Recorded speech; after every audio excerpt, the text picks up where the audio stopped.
என்னாகமம் 5ஆம் அதிகாரம். கர்த்தர் மோசேயை நோக்கி, குஷ்டரோகிகள் யாவரையும், பிரமையம் உள்ளவர்கள் யாவரையும், சபத்தினால் தீட்டுப்பட்டவர்கள் யாவரையும் பாளையத்திலிருந்து விலக்கிவிட இஸ்ரவேல் புத்திரருக்கு கட்டளையிடு.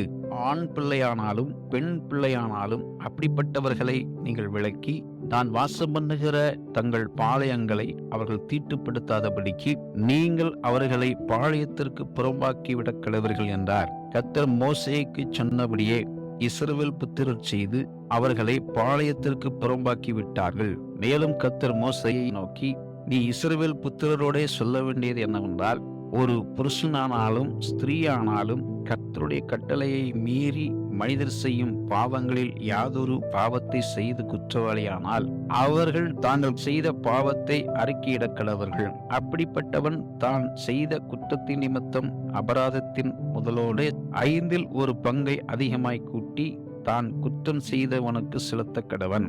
அதை கேட்டு வாங்குகிறதற்கு இனத்தான் ஒருவனும் இல்லாதிருந்தால் அப்பொழுது அவனுக்காக பாவ நிவர்த்தி செய்யும்படி ஆட்டுக்கடா செலுத்தப்படுவதும் அல்லாமல் கர்த்தருக்கு அந்த அபராதம் செலுத்தப்பட்டு அது ஆசாரியனை சேர வேண்டும். இஸ்ரவேல் புத்திரர் ஏறெடுத்து படைக்கும்படி ஆசாரியனிடத்தில் கொண்டு வருகிற எல்லா பரிசுத்தமான படைப்பும் அவனுடையதாயிருக்கும்.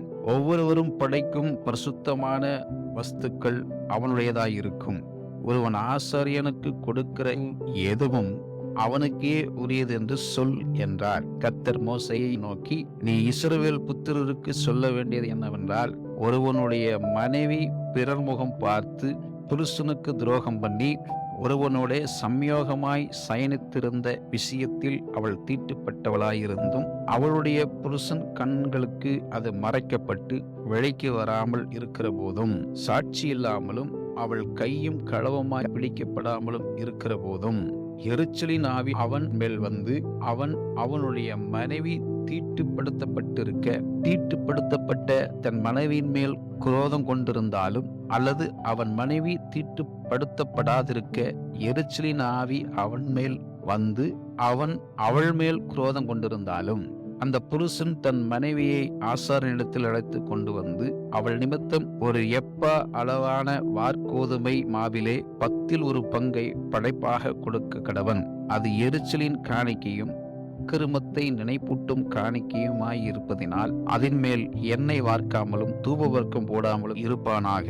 ஆசாரியன் அவளை சமீபத்தில் அழைத்து கர்த்தருடைய சந்நிதியில் நிறுத்தி ஒரு மண்பாண்டத்திலே பரிசுத்த ஜலம் வார்த்து வாசஸ்தலத்தின் தரையிலிருக்கும் புழுதியிலே கொஞ்சம் எடுத்து அந்த ஜலத்திலே போட்டு ஸ்திரீயை கர்த்தருடைய சந்நிதியில் நிறுத்தி அவள் முக்காட்டை நீக்கி எரிச்சலின் காணிக்கையாகிய நினைப்பூட்டுதலின் காணிக்கையை அவள் உள்ளங்கையிலே வைப்பானாக. சாபகரமான கசப்பான ஜலம் ஆசாரியன் கையில் இருக்க வேண்டும்.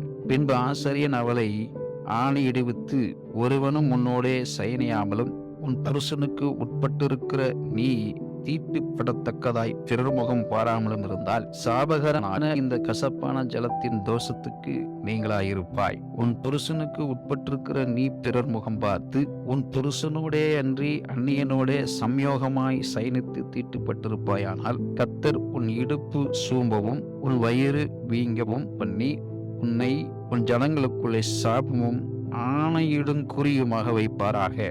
சாபகரமான இந்த ஜலம் உன் வயிறு வீங்கவும் இடுப்பு சோம்பவும் பண்ணும்படி உன் குடலுக்குள் பிரவேசிக்க கடவுது என்கிற சாப வார்த்தையாலே ஸ்திரீயை ஆணையிடுவித்து சொல்வானாக.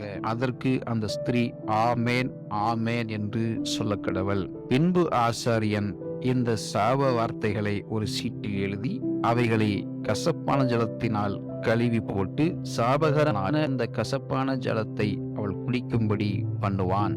அப்பொழுது சாபகரமான இந்த ஜலம் அவளுக்குள் இறங்கி கசப்பாகும். பின்பு ஆசாரியன் எரிச்சலின் காணிக்கையை அந்த ஸ்திரீயின் கையிலிருந்து வாங்கி அதை கர்த்தருடைய சந்நிதியில் அசைவாட்டி பீடத்தின் மேல் செலுத்தி ஞாபக குறியாக அதிலே ஒரு கைப்பிடி நிறைய எடுத்து பீடத்தின் மேல் தகனித்து பின்பு ஸ்திரீக்கு அந்த ஜலத்தை குடிக்கும்படி கொடுக்க கடவன்.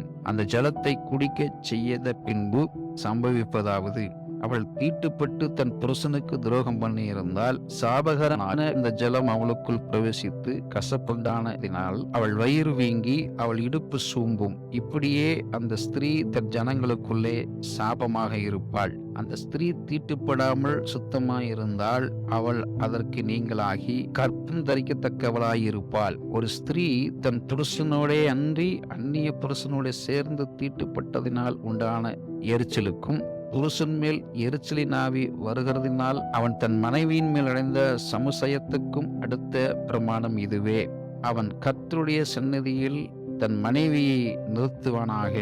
ஆசாரியன் இந்த பிரமாணத்தின்படியெல்லாம் அவளுக்கு செய்ய கடவன். புருஷனானவன் அக்கிரமத்திற்கு நீங்களாயிருப்பான். அப்படிப்பட்ட ஸ்திரீயோ தன் அக்கிரமத்தை சுமப்பாள் என்று சொல் என்றார் என்பதே. ஆமேன்.